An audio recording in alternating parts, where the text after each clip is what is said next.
এই অন্তর্বর্তীকালীন সরকার আমাদেরকে দাবি আদায়ের আন্দোলনের রাজপথে নামতে বাধ্য করেছে। গণভোট ছাড়া বাংলাদেশে নির্বাচন হবে না।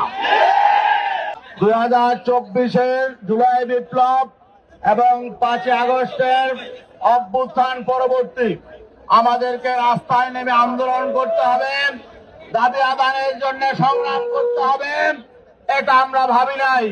কিন্তু এই অন্তর্বর্তীকালীন সরকার আমাদেরকে দাবি আদায়ের আন্দোলনের রাজপথে নামতে বাধ্য করেছে। তাদের 3টা অঙ্গীকার ছিল, আমরা শুধু বলতে চাই আপনারা আপনাদের অঙ্গীকার পালন করুন। 1 নাম্বার, তারা রাষ্ট্র সংস্কার করবে।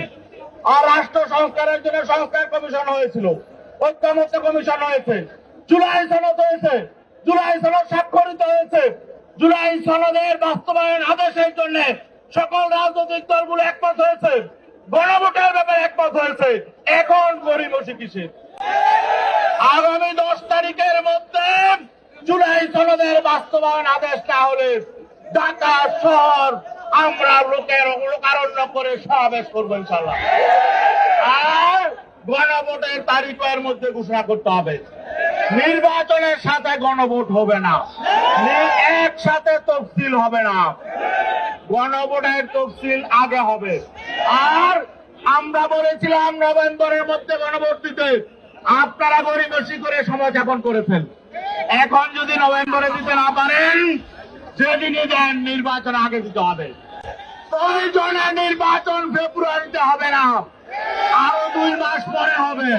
কিন্তু গণভোট ছাড়া বাংলাদেশে নির্বাচন হবে না, গণভোট আগে হবে।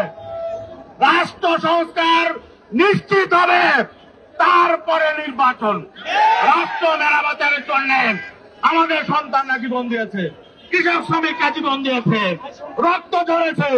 অতএব এটা নিয়ে কোনো তাল বাহানা চলবে না। আমরা আন্দোলন মাত্র শুরু করেছি ঐক্যবদ্ধভাবে, আন্দোলন তীব্রতর হবে।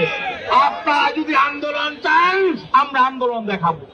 আর যদি আপনারা অঙ্গীকার বাস্তবায়ন করে সোজা পথে হাঁটেন, তাহলে আমরাও আপনাদের সহযোগিতা করব। অতএব আজকে স্মারকলিপি দিয়ে আমরা মেসেজ দিচ্ছি, আগামী 10 তারিখের মধ্যে এগুলো ফায়সালা করুন। যারা বলে জুলাই সনদ লাগবে না, জুলাই সনদের প্রয়োজন নেই, সংস্কার লাগবে না, তাদের সাথে বসে আমাদের সমঝোতা করতে বলেন। এগুলো তামাশা, তারা সমঝোতা করবে না।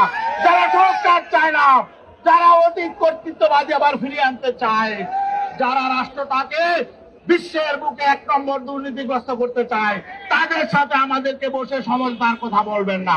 প্লিজ আপনারা সোজা পথে হাঁটুন। আর নয়তো যেই জনতা এত ফেসিবাদী মহাশক্তিকে হটিয়েছে, তারা কিন্তু নতুন সিদ্ধান্ত নেবে। ধন্যবাদ সবাইকে।